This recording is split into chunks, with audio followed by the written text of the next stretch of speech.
Halo, selamat malam. Halo, selamat malam para investor. Jumpa lagi bersama saya. Kali ini kita ada di segmen review singkat emiten dengan PBV di bawah 1 ya. Pada kesempatan kali ini saya akan bahas review singkat di vlog saya yang sederhana ini tentang INDS. Ya, mohon maaf kali ini saya merekamnya di pinggir jalan di salah satu kantor saya. Jadi akan ada banyak suara motor ya. Sebelum lanjut saya ingatkan bahwa semua informasi yang ada di video ini itu sudah ada di aplikasi kawan-kawan investor masing-masing. Jika kawan-kawan sempat membaca, silahkan dibaca videonya dan video ini di skip aja ya. Jika kawan investor sudah sempat membaca aplikasinya, video ini di skip aja.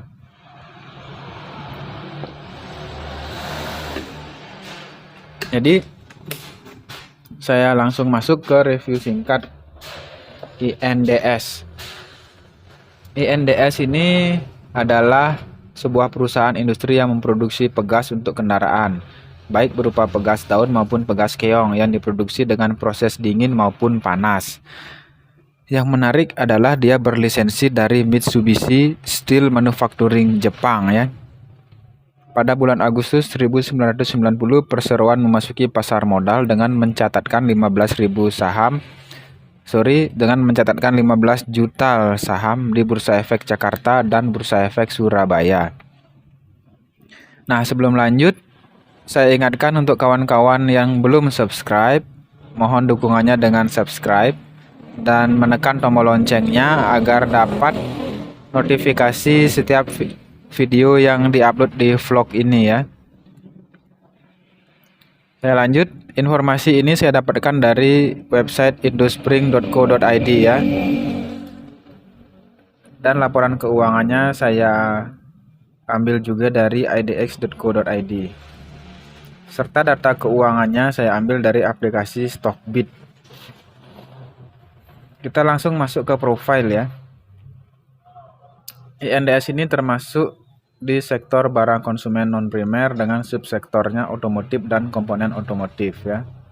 Dia berkantor pusat di Jawa Timur.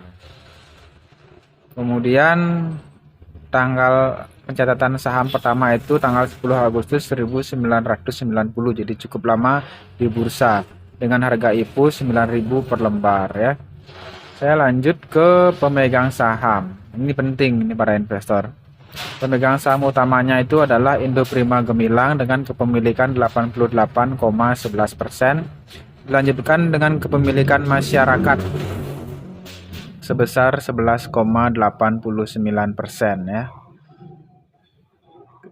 Nah, pemegang saham direksi dan komisaris ternyata ada nih. Ini salah satu hal yang menarik menurut saya sebagai investor. Jadi saya lihat apakah direksi atau komisarisnya itu punya saham perusahaan tempat dia bekerja atau tidak. Itu menurut saya sebagai salah satu indikator bahwa perusahaan itu bagus atau jelek ya. Jadi Pak Wiranto Nurhadi sebagai komisaris itu memiliki 0,41% saham. Dan Liu Chuling memiliki kurang dari 0,0001%. Dan Bob Budiono juga memiliki kurang dari 0,0001% ya. Yang penting dia memiliki saham di sana ya. Jadi manajemen itu dewan direksinya ada Ikawati Nurhadi, presiden director, dan Wiranto Nurhadi, presiden komisioner ya. Ini juga ada hubungan saudara kayaknya nih ya, namanya Nurhadi. Nah, ini perlu menjadi perhatian ya kawan-kawan investor. Faktor kuncinya saya langsung ke chart laporan laba rugi. Kita lihat dari tahun 2017 ke tahun 2020 itu terjadi penurunan dari sisi revenue. Tapi di tahun 2021 mengalami peningkatan dari sisi revenue ya. Namun yang menarik adalah net marginnya itu bertambah juga signifikan. Kemudian saya lanjut ke chart balance sheet ya. Balance sheetnya dari tahun 2017 total asetnya terus meningkat. Namun debt to equity ratio-nya sempat menurun dari tahun 2017 ke tahun 2020, namun di tahun 2021 mengalami peningkatan yang cukup signifikan, yang sangat signifikan malah ini ya, peningkatan dari debt equity ratio-nya. Dari cash flow terlihat bahwa perusahaan banyak sekali mengeluarkan biaya di operating di operasionalnya dia ya, di biaya-biayanya di tahun 2021, dan menerima pinjaman ya, cocok ya dengan data di balance sheet tadi. Lanjut ke data PE-nya. PE 3 tahun terakhir itu rata-rata dia di kisaran 7 sampai 14 paling banyak ya, 7 sampai 14,81. Namun pernah di PE 35 ya. Saya nggak ngecek harganya pada saat itu ya. Saya hanya gunakan time frame 3 tahun. Lanjut ke data PBV-nya. PBV-nya ini 3 tahun ke belakang itu rata-rata di 0,49 ya, rata-rata. Dan dia 3 tahun terakhir tidak pernah sampai di PBV 1 ya. Tapi apakah di tahun ini saya juga tidak tahu ya, kita lihat aja.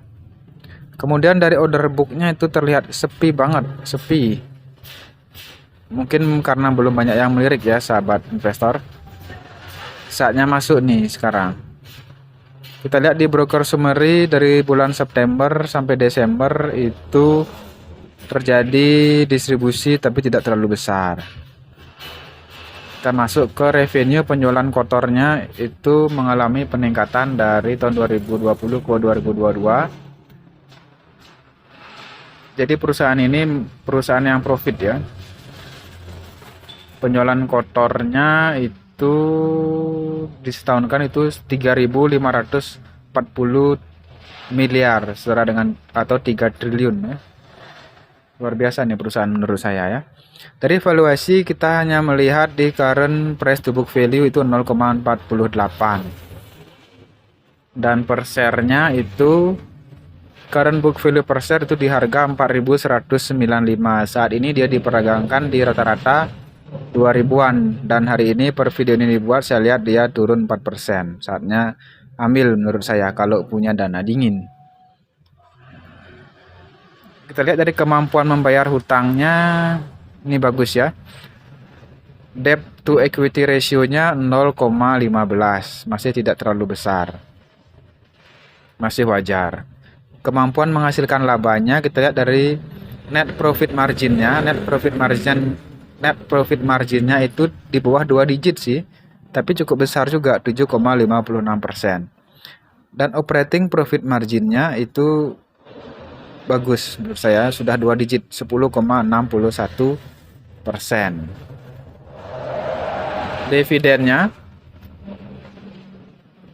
Dividen yieldnya itu setara dengan 3,71%. Tapi ini enggak terlalu besar menurut saya ya, masih setara dengan bunga deposito. Dengan tingkat risiko yang lebih dari deposito ya.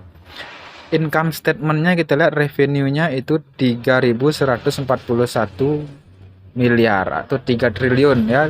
TTM ini, TTM, trailing 12 months-nya ya.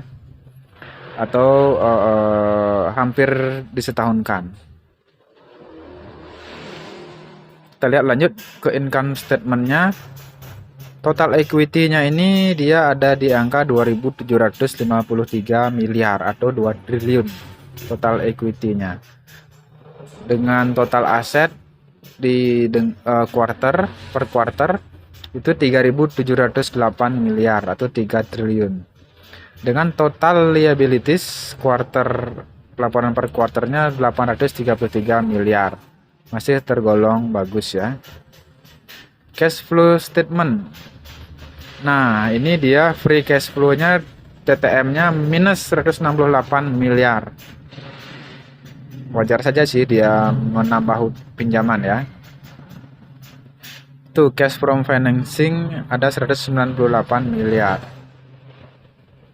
Nah, kita lihat di pertumbuhannya itu semuanya mengalami pertumbuhan positif di angka 2 digit.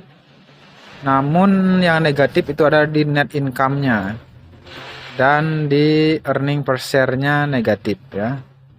Cuma 2 yang negatif ya, masih bagus menurut saya. Ya kita berpikir simpel aja ya sahabat investor. Kemudian dari insider ini bagus karena tidak ada insider yang memperjualbelikan sahamnya. Jadi murni pasar ya. Grafik 3 bulanannya kita lihat, saya menggunakan time frame 3 bulan dan 1 tahun ya. Dan 3 bulan dia mengalami peningkatan. Kalau saya akan tunggu dulu sampai dia turun dulu ya, biar dapat diskon lagi. 1 tahunnya dia menunjukkan tren yang menurun nih. Ini wajib dipantau, jangan langsung dibeli ya kawan-kawan, karena trennya menurun nih setahun. Oke, sebelum lanjut saya disclaimer lagi, ini bukan ajakan membeli. Sahabat investor wajib melakukan analisa sendiri sebelum membeli ya. Nah, sekarang kita lihat ke profil perusahaannya. Kita lihat ke websitenya ya.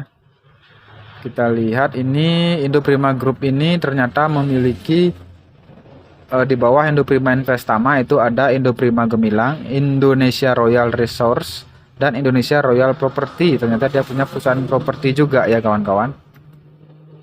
Kita cari yang bahasa Indonesia ya. Nah, unit bisnisnya Indoprima Gemilang ini ada banyak ya. Ada Steel Division, Friction Material.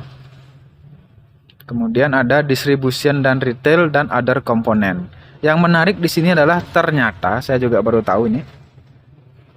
Indospring ini juga bagian atau dalam satu rantai bisnis dengan Planet Ban ya. Siapa yang nggak tahu Planet Ban ya sekarang ya. Dewan komisarisnya yaitu ada 3. Kawan-kawan bisa cek websitenya dan cek profil dari masing-masing Dewan Komisaris. Bisa kita buka ya. Contohnya saya buka di Pak Gusti Putu Suryawirawan, itu ada keterangan backgroundnya ya. Dewan Direkturnya juga kita bisa baca. Ya silakan kawan-kawan cek ke websitenya. Sejarahnya juga kawan-kawan bisa baca di websitenya. Saya ambil yang menurut saya relevan, yang penting-penting saja ya, yang sangat urgent. Nah, produknya dia bermain di produk PIR ya. PIR yaitu di leaf spring. Ini leaf spring. Ini kayak pir daun di mobil, digunakan di mobil, dan coil spring, pir yang kecil-kecil. Coil springnya itu ada 4, dan leaf springnya juga ada 4 produk. Kemudian stabilizer bar dia juga punya ya. Kemudian di pabrikannya itu ada fasilitas research and development. Dan juga dia punya berbagai alat-alat canggih lainnya untuk fasilitas testing dari produk yang dia hasilkan ya. Nah itu ya. Oke, kita lanjut ke ini ya kawan-kawan ya. Sekali lagi ini disclaimer dulu, bukan ajakan membeli. Silahkan kawan-kawan lakukan analisa sendiri sebelum membeli ya. Lagi pula kalau saya ngajak pembeli juga, ngajak membeli ini juga follower channel ini kan nggak banyak, jadi nggak akan ngaruh ke pasar ya. Oke, sekian dari saya. Terima kasih sudah menonton atau mendengarkan video ini sampai di sini. Terima kasih, semoga bermanfaat. Dan saya ingatkan, jika retail bersatu kita tak terkalahkan ya. Ingat, jika retail bersatu maka kita tak terkalahkan. Retail unyu-unyu ini bersatu, retail unyu-unyu ini tidak akan terkalahkan ya. Jangan terpengaruh oleh influencer-influencer yang disebarkan oleh bandar ya. Demikian dari saya, semoga bermanfaat. Salam cuan.